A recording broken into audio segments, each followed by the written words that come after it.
26 to order. Can I have roll call, please? Councilmember Haas. Here. Dodson. Here. Burbank. Here. Bulkey. Here. McCann. Here. Sending. Rainey. Here. Mayor Jessup. Here. We have 7 council and the mayor present. Thank you, everyone. Please rise as Councilmember Burbank leads us in the Pledge of Allegiance. Pledge allegiance to the flag of the United States of America and to the republic for which it stands, one nation, under God, indivisible, with liberty and justice for all. All right, good evening, everyone. We will start the meeting. First up tonight is the council agenda. We do have one item that is added, 3.2.4, and that is in the action. With that change, I'd look for a motion to approve the agenda. So moved. Motion by Nate to approve. Do I have a second? Second. Second by Brent. Any further discussion? Hearing none, all those in favor signify by saying aye. Aye. Opposed? Motion carries. Next up, we have Mayor Jessup, and Mayor, you've got a couple of things for us. I do. Thank you, Council President Rainey. First off, we have a proclamation tonight recognizing the importance of tourism and travel to America, and specifically to Owatonna. And recognizing, not a lot of people know, over 1,000 people in Steele County are employed in the travel industry. $131.6 million were spent in Steele County in 2024 for travel. So it's a pleasure for me to proclaim May 3rd and 9th National Travel and Tourism Week. And secondly, we have a new member of the Fire Civil Service and Board of Appeals for the City of Owatonna, as interim chief Jake DeShale and myself interviewed Micaiah Collins and had chosen her for the office, so I would ask for council's approval to appoint her. Any questions on that? Hearing none, I'd look for a motion to approve. So moved. Motion by Dan to approve. Do I have a second? Second. Second by Don. Any further discussion? Hearing none, all those in favor signify by saying aye. Aye. Opposed? Motion carries. Ms. Collins is here tonight, so Micaiah, if you come forward, please.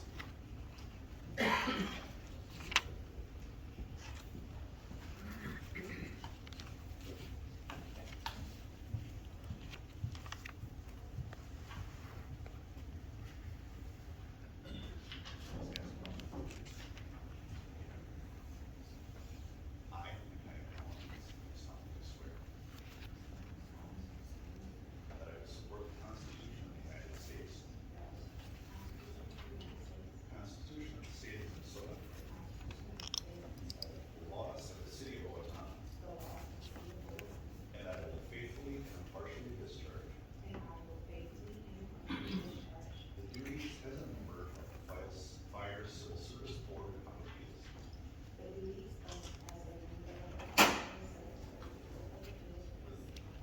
for the City of Owatonna, which I have been appointed to the best of my knowledge and ability. Congratulations.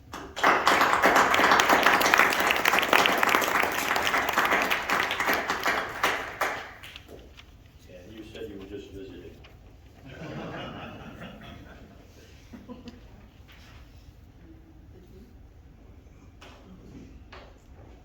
Thank you very much. Thank you.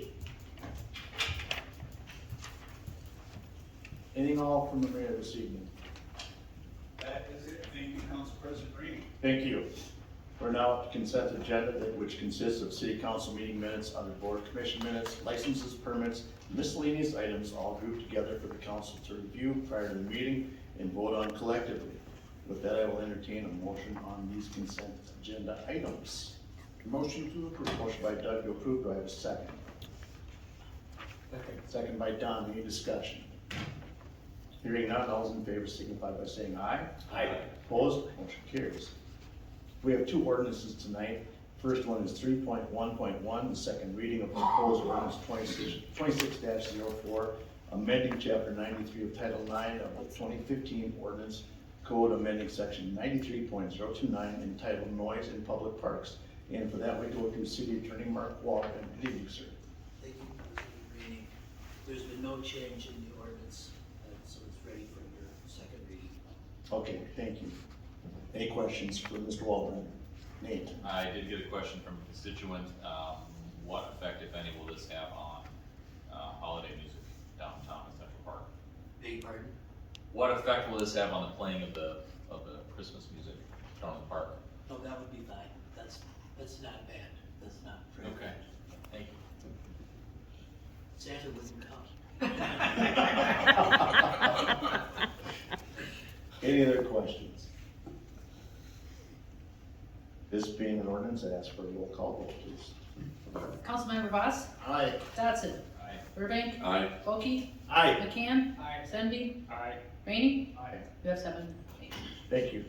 Next up tonight is 3.1.2, the first reading of proposed ordinance 26-05 to amend Title 3, Chapter 35, Fees and Charges. Once again, Mr. Walbrand.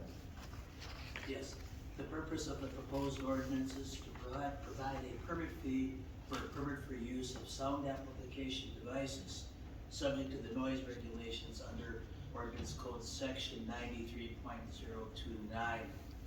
Background on this is that in February 18, 2025, the City Council amended the code section entitled Noise in Public Parks, prohibiting the use of sound amplification systems such as megaphones, bullhorns, and public address systems. The council provided exceptions to the prohibition involving with city events and also for those persons who obtain a permit for the use of such a device. And so this ordinance establishes the permit fee, and for initial permit fee per event, it's $25. Thank you. Any questions for Mr. Walbrand on this? Hearing none, I'd look for a motion to approve. Motion to approve. Motion by Brent to approve, by the second. Second by Dave. Any further discussion? Once again, this being an ordinance, I'd ask for a roll call vote. Councilmember Voss, Aye. Dodson, Aye. Burbank, Aye. Bulkey, Aye. McCann, Aye. Sensby, Aye. Rainey. Aye. 7 ayes. Thank you. I have a question for you on my agenda, under action items. I have 3.1 as a finance report. That was moved, in the new one to the consent. Okay. And So, then there's yes, no if you- updated, one time I don't know my agenda. Updated. Well, I didn't know that, I had downloaded my agenda, I think Friday, so it was updated. I would I'm appreciate fine. an email that it was updated. Definitely. We're trying to get that in the right order in the template, so we don't have that, so. Okay. We have 4 resolutions tonight. The first one is 3.2.1, resolution 46-26, to accept bids and award contract for the 2026 street utility project. And for that, we go to Public Works Director Sean Murphy. Good evening. Good evening, Mayor and Council.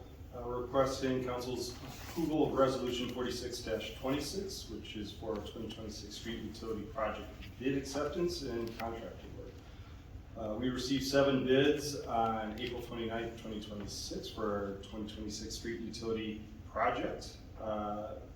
We received those bids from 7 companies, with Hazelton Construction LLC out of Faribault being the lowest responsible bidder.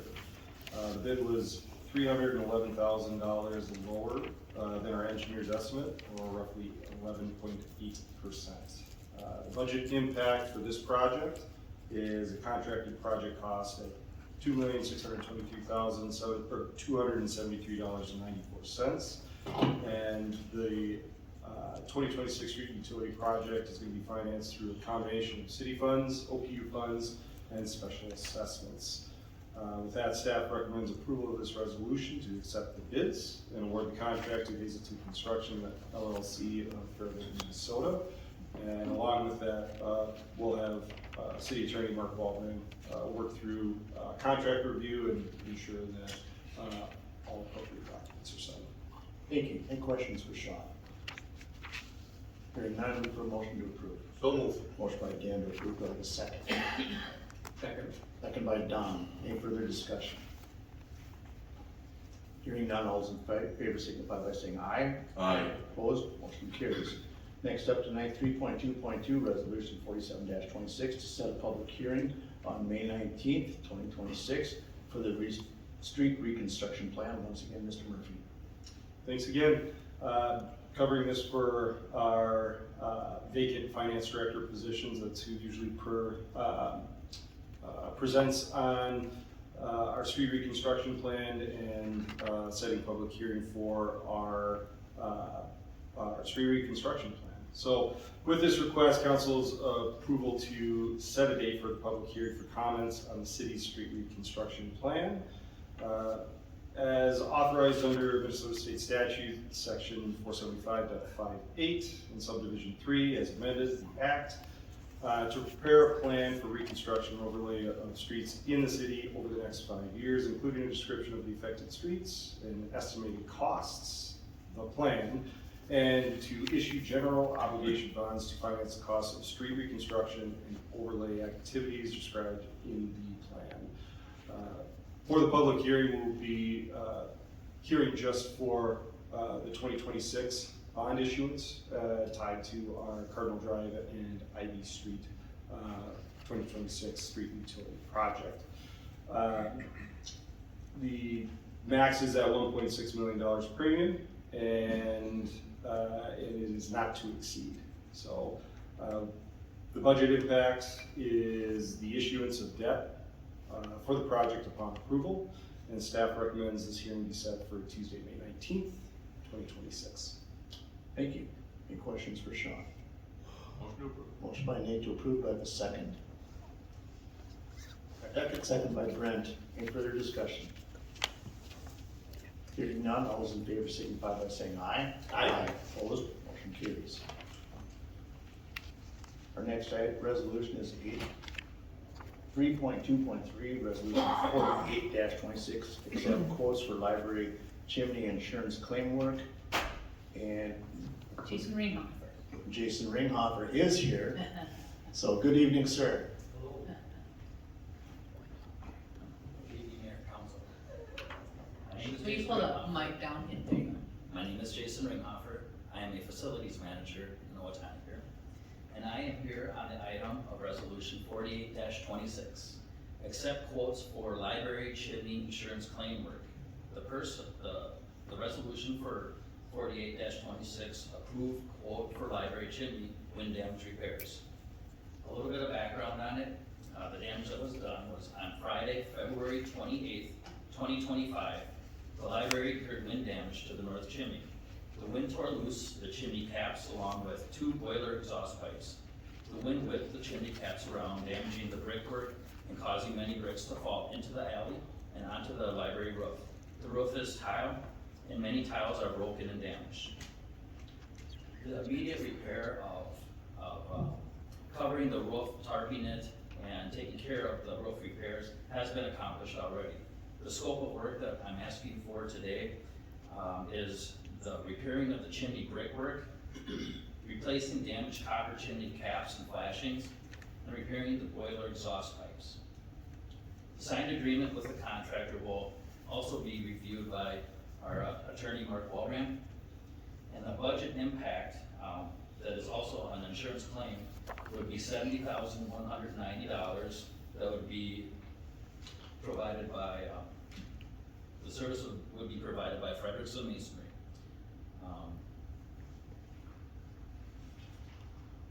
Staff recommends approval of resolution 48-26.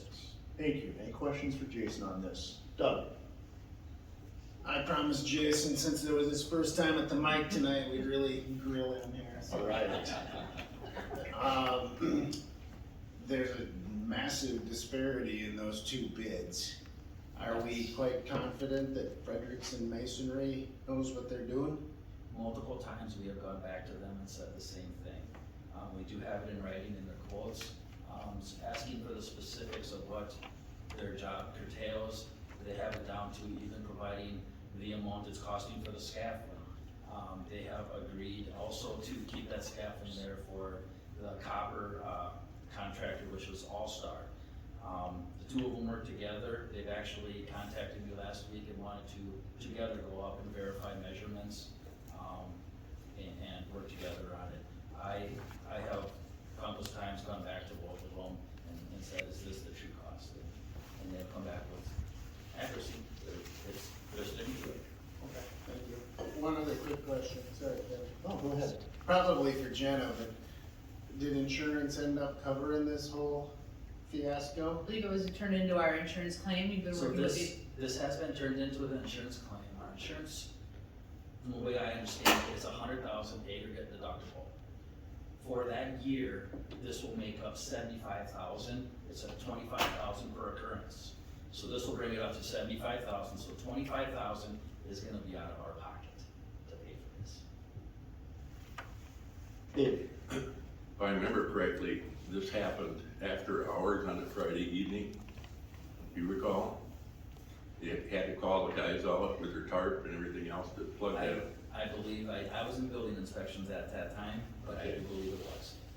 On a deal like that, are we able to recover any overtime with insurance? I don't believe they pay you any of the staff loss or the staff wages in securing the site. I don't believe that's turned in as part of the claim. But you are correct, it did happen, I think on a holiday weekend. And it was a super windy day and our building crew came in. I think our fire department helped out to get the site secured. Thank you. Any other questions?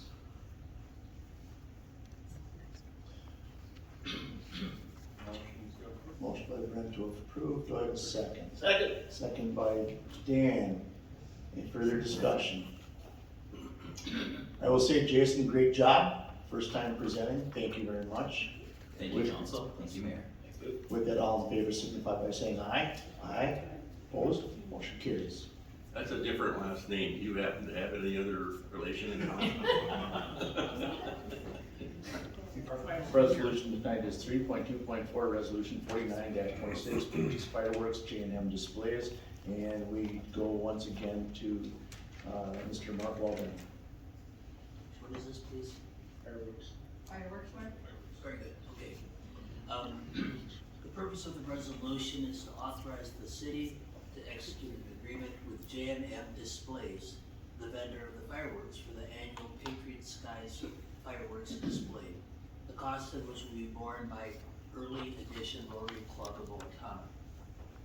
In recent years, the Steele County Agricultural Society served as the conduit for the purchase of fireworks from J&M, the supplier.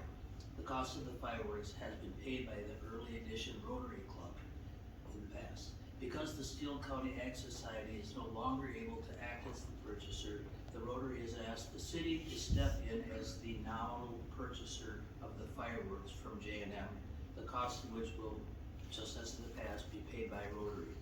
J&M carries $10 million in general liability insurance and will provide us with a certificate of such coverage. The city is listed as an additional insured on J&M's policy, which means that the city is likewise covered under the $10 million policy. The League of Minnesota Cities Insurance Trust, our insurer, will provide an endorsement, or has provided an endorsement to our policy for the one-time premium of $250, which amount is being paid to the city by the Rotary. Under the Minnesota Tort Liability Act, the maximum liability ever to the city in a case of the maximum amount that would ever need to be paid by the city, but which is covered by our insurance, is $1.5 million. The budget impact is none, and having reviewed the documents and having been advised by the city's insurance advisor, Jeff Hansen, we recommend that the council adopt the resolution. Thank you. Any questions from Mr. Walred? Hearing none, look for a motion to approve. Motion to approve. Motion by Dave to approve, do I have a second? Second. Second by Dan. Any further discussion? Hearing none, all those in favor signify by saying aye. Aye. Opposed? Motion carries. We have one miscellaneous item tonight, 3.3.1, to accept proposals in the board contract for the 2026 overlay prep project, and once again, Sean Murphy. Thanks again, Mayor and Council. Yes, we're requesting Council's approval of our overlay prep project proposal acceptance and contract awarding. This project goes through and adjusts all of the storm sewer, sanitary sewer, water gate valves, sewer manholes, and touches up any concrete curbing that may need to be fixed in our self-performed overlays. We received 2 quotes, one from Steve James Excavating on April 30th, 2026, and the other from Hazelton Construction. And Steve James Excavating was our lowest responsible bidder, and the bid was $28,613.05, or 23.1% under our engineer's estimate. The contracted project costs will be $95,380.25. The overlay prep project is going to be paid for with engineering, stormwater, sanitary, sewer budget, or operating budgets, along with participation from Owatonna Public Utilities, which will be reimbursing us the costs associated with the water improvements. With that, staff recommends approval. Thank you. Any questions on this? Motion by Nate to approve by the second. Second. Second by Don. Any further discussion? Hearing none, all those in favor signify by saying aye. Aye. Opposed, motion carries. We're now up to staff report and back to Mr. Murphy. Kevin, before we proceed, Yes. can you just clarify in ordinance 2604 that there was a motion? When we caught the roll call vote, I didn't catch a motion or a second. I believe it was Nate and Brent. Right after turning over and where he seconded. I don't remember if that was the one. I'll make a motion though. We just make a motion and second it. Motion by Nate. Second by Brent. Any Okay, further- thank you. Just wanted to make sure we Okay. got it. We record it, we can look. Yeah. We just didn't want to not have a motion. Yes. Okay. So now on to Sean Murphy. Perfect. Jackson, can you pull up the PowerPoint presentation?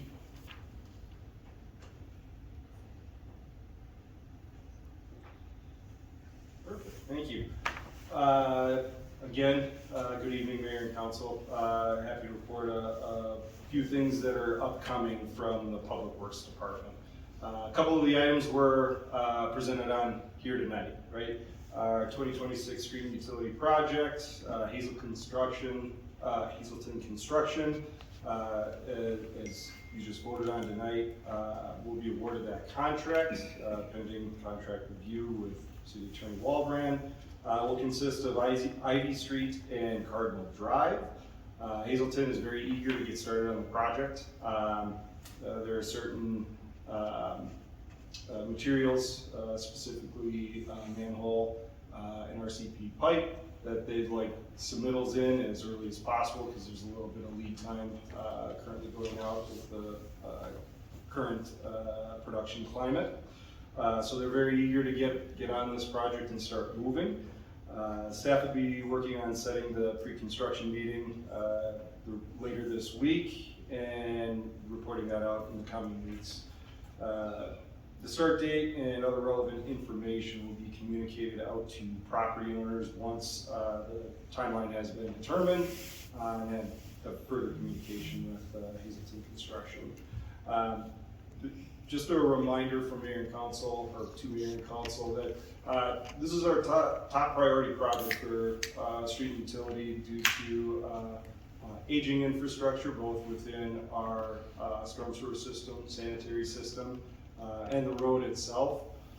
This is one of our priority projects outlined in our collection system study from 2023. So this is an upsize of sanitary sewer. This is the last connection point to upsize, so the downstream end, which has a service area all the way to south of the fairgrounds, so bowling alley. So it has a pretty wide sewer shed, increasing that capacity. It was identified in that plan, as well as a priority project for our storm sewer system. So, any questions on that? Oh, so we also awarded a contract tonight for overlay prep project, which is in concert with our self-performed overlay project. We're going to be working on 2 neighborhoods this week, which will be roughly over 2 miles of new roadway. The first section is Vine Street and up to Rose Street with the named tree streets in between, so Large Linden, Beech, Birch, and Locust, and then also Knollwood Place as well. The other neighborhood is just down the road here, just east of State Avenue. So getting into Fairview, Flowerville, Flora, Highland, Hillsdale, Pleasant, Franklin, as part of this neighborhood's overlay project. As I mentioned earlier, we will be improving storm sewer, sorry, not improving storm sewer, improving storm sewer catch basins, raising those that need to be raised or replacing those that need to be fixed, along with sanitary and water as well, and then also replacing any beat up curb that needs replacement as well. The prep work on this project is expected to begin in a couple weeks, with paving to begin mid to late June. So, any questions on our overlay projects? Just got a question. My assumption then is that the hot mix plants are open or opening next week. No, it's typically around the 15th of May. Yeah, so the plant in St. Paul always opens a little bit earlier because they can pull production together better and have a wider net, because people are eager to start fixing some of the potholes, repair issues that they've been limping along, or water main breaks, those types of things. So that usually opens in early May. I haven't got confirmation that the bid plants, as we typically get out of Faribault, if they've opened or not yet. But yes, you're right, it is right around this time, and it's weather dependent too. So we've had some pretty decent weeks, colder than usual, but they can still produce. So I wouldn't be shocked if they are open. Thank you. Any questions for Sean?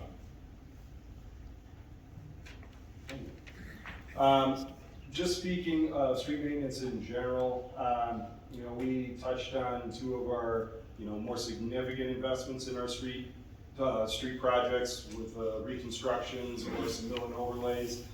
We also have, you know, thin overlays that we can apply that helps with surface treatments. We can Durapatch that provides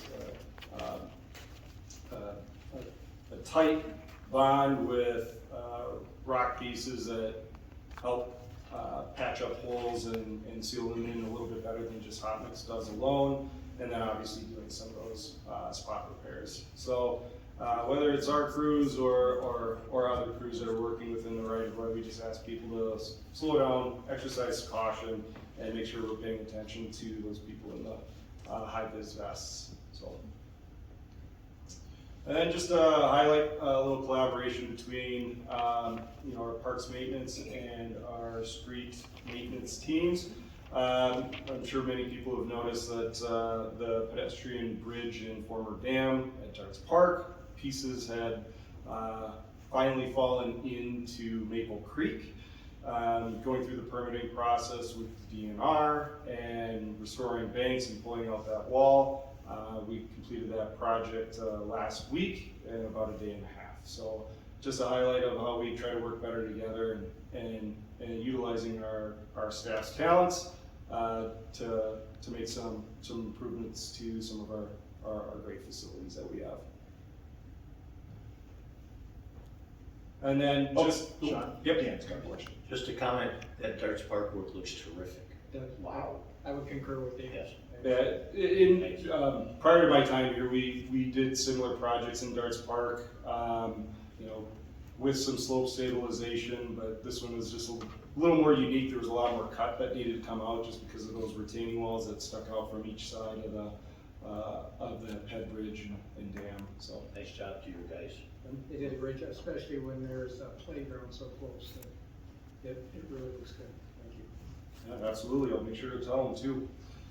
Just a last bit of information. So to follow any of our construction projects that we have within the city that we post online, you can go to owatonna.gov /street projects. You can see all of those projects. You can sign up for notifications on all of them through the Notify Me. So just putting in your email address or your mobile phone number if you want to get texted, and signing up for those notifications. You do also have the option of looking back and seeing our previous posts as well if you're on vacation for a couple weeks and wanted to see what got completed. So with that, I will take any questions that the council might have. Any questions? Once again, we're lucky to have a professional staff that, you know, that's not really in their wheelhouse, but yet it is, and appreciate the service. Thank you, Sean. Thank you. We're now on to public comment. Please limit your comments to 3 minutes. Please approach the microphone, sign in, and state your name and address for the record after being acknowledged by the council president. Speakers will be limited to 3 minutes to deliver their comments. Council Vice President Voss will be timing and hold up a hand after 2 minutes 45 seconds to notify the speaker they have 15 seconds to complete their comment. Those speaking are asked to conduct themselves in a respectful manner as they deliver their comments. Audience members are asked to refrain from reacting to comments. City Council will not respond directly to comments in this venue or take immediate action in response to them. With that, the public comment is open.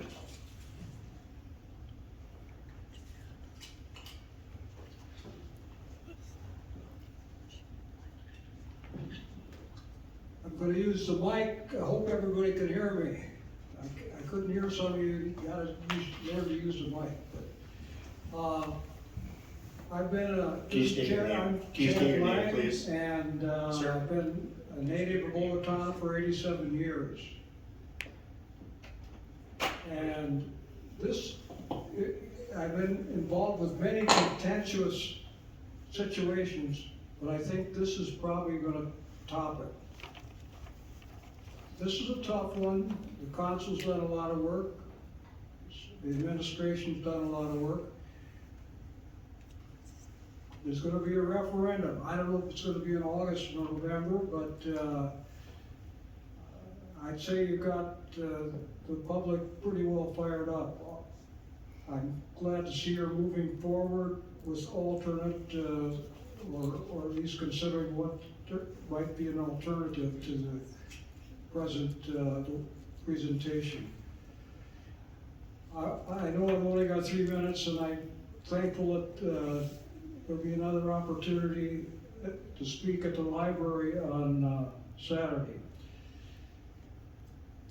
I know we talked about pretty thorough review of what's taken place up to this point. I submit that if a survey would have been done on the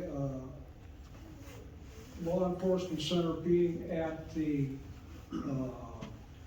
West Hills, I think maybe a little different slant would have taken place.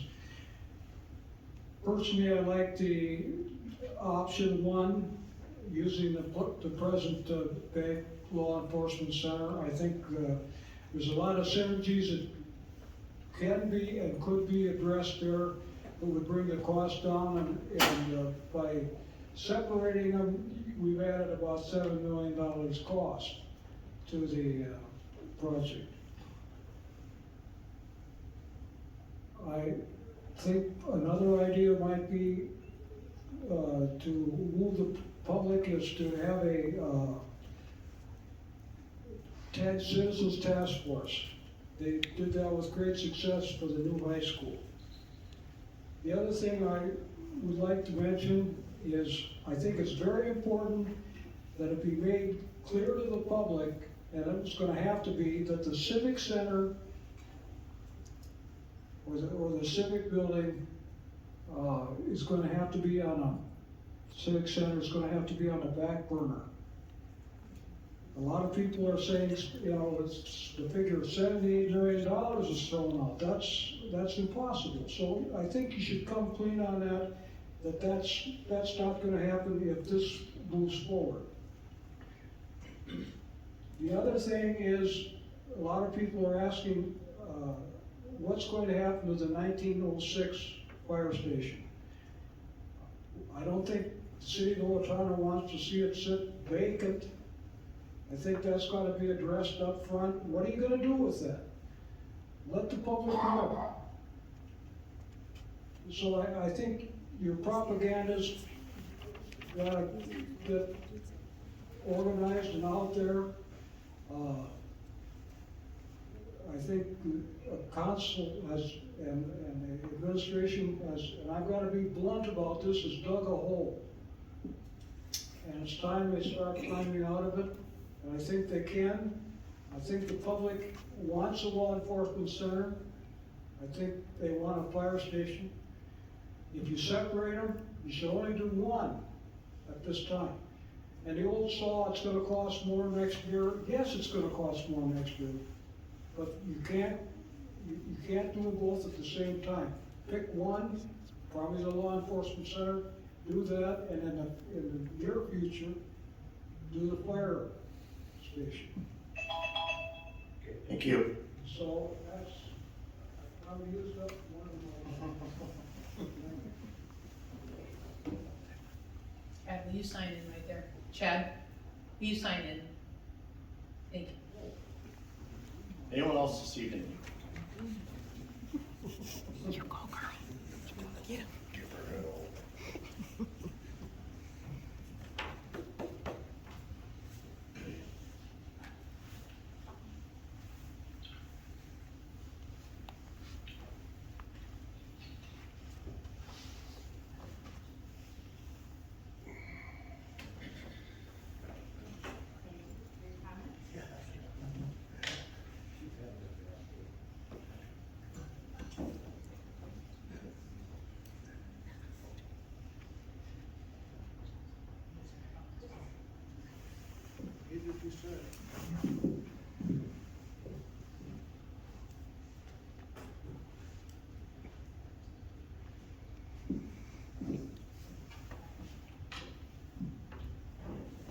I am Lynn Holtus, L-Y-N-N-E, not the other Lynn Holtus, H-O-L-T-H-U-S, always want to clarify that. 1070 Truman Avenue, and I have spoken before. And I'm going to say a short prayer. Lord, help me with the words that I need to say today. Amen. There's a letter here, and there is Minnesota statutes listed here. State Historic Preservation Office by the Minnesota State Historic Sites Act, Minnesota Statute 138.665-666, and Minnesota Field of Archaeology Act, Minnesota Statute 138.40. And again, I apologize, we came late, and I did hear that people were talking about this, and there was a brief time of maybe they don't know what you're talking about, but whatever. The project that you're talking about does meet the criteria for consultation with our office. So I think that you need to consult with the Minnesota State Historic Preservation Office for this project at West Hills. And I would like to read that part of it says here, the office requests to be consulted on both the new police facility and fire station components of the public safety facilities project. And it also says that we believe placement of the new police facility at the West Hills is likely to adversely affect characteristics of the state public school that qualify for listing on the National Register in ways that diminish its integrity.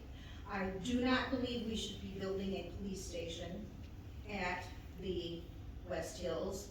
I think we should leave the history of Owatonna as it is, and I know that in the City of Owatonna brochure that I presented the last time at the meeting, Mayor Jessup had said that we have a lot of history here and they want people to come and see the history. Don't destroy it by putting a police station there. I guess my question is, why do you people think that you don't have to obey these Minnesota state statutes? I don't understand that, and I know you're not gonna answer me, but don't you think you should be listening to what they have to say? I am the one that emailed them, and I emailed them, and I emailed them, and I emailed so many people because I wanted them to understand what was happening here and how it was going to destroy the face of the West Hills and the orphanage museum that my dad and his sisters were placed at in 1926. And I've said this before. I think that we need to leave that alone. You start digging into that hill, What if you find little babies that were buried there? We don't know that. And basically, the statute says Thank you. properties, properties, not just buildings. Properties. Thank you. Thank you. Anyone else this evening? And of course, I didn't get a full 3 minutes.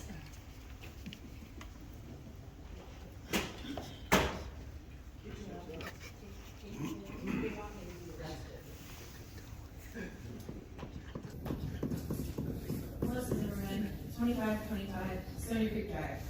Tonight, I want to address both the historic review issues and the continued lack of transparency surrounding this project. The city stated that no mandatory EAW was triggered because the buildings being impacted are not individually listed on the National Register, and no buildings would be destroyed. But that's not what Minnesota Rule 4410.4300 subpart 31 says. The rule applies to destruction in whole or part, or the moving of property that is listed on the National Register of Historic Places. All 42 acres of West Hills are contributing to the historic district. The land itself is part of the designated historic property. The exceptions do not apply here. The property impacts the historic property, or the project impacts the historic property, and should have triggered a mandatory EAW. The police and fire project has also always been presented to the public as one project, the Owatonna Public Safety Facilities. This is exactly how SHPO referenced it in their letters. Frankly, much of the research has been done by the public, not the city. We have email chains with state agencies longer than the city's own documented communications with SHPO. We know because we requested the records. At the same time, the city continues to refuses to fulfill the data requests here. We still have not seen studies requested months ago.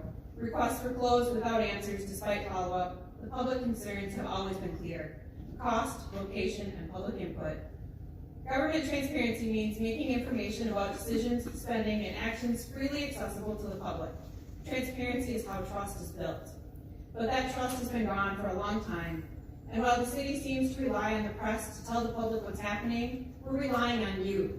Not headlines, not summaries, you. We should not have to piece together major decisions through media articles, scattered meetings, and unwanted or unanswered data requests.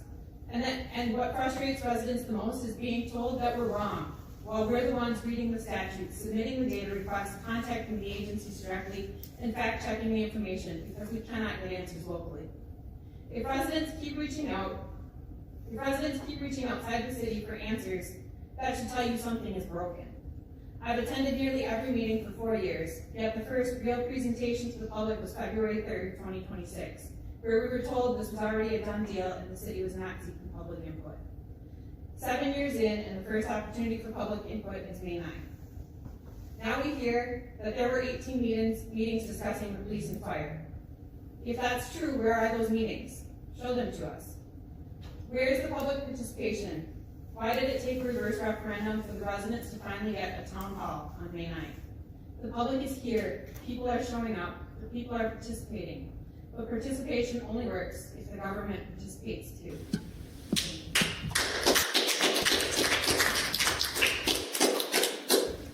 Seeing no one come forward, we will close the public comment. If that will go to council comment, first up tonight is Councilmember Voss. Thank you, President Ray. Just one quick note, the great always the Kottke family. Most of the people here know who the Kottkes are. My classmate already passed away a couple of weeks ago, so just wanted to express my condolences to them. Councilmember Dotson. Councilmember Burbank. I do have something tonight. And Lynn, this is in your alley. We, in our packet for this time around, West Hills Commission, which oversees the cemetery, made a request they need some help there, working on the yard, the crosses, and they would really love to have water brought down there. I've talked about it, maybe the well is dry this year for that request, but it's on our radar. I mean, what more sacred ground can we take care of than the neglected kids that were buried there? Stenby. I just wanted to say thank you to Nikaya for stepping up and volunteering on the Fire Civil Service and Board of Appeals. Looking forward to getting to knowing you better, working with you better, and doing your best to help make our city better. Thank you so much. Yes, well said. City Administrator Tuma. Yes, just a reminder that May 9th through Saturday, we do have our Council Connect at the library at 9 a.m. I know some council members can make it, not all of them, so I look forward to that. And then I just wanted to reiterate that the city does work with SHPO and has, and will continue to work with them. So that's all I have. I have nothing, so with that, I look for a motion to adjourn. We have someone that wants to speak. Yes, go ahead, sir.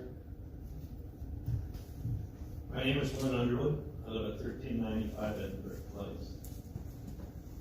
I don't think you guys have done a good enough job. You need to look a little bit farther. This is no place for the police station. And, Lay down, any further discussion? Hearing none, all in favor, signify by saying aye. Aye. Opposed? Motion carries, we are adjourned.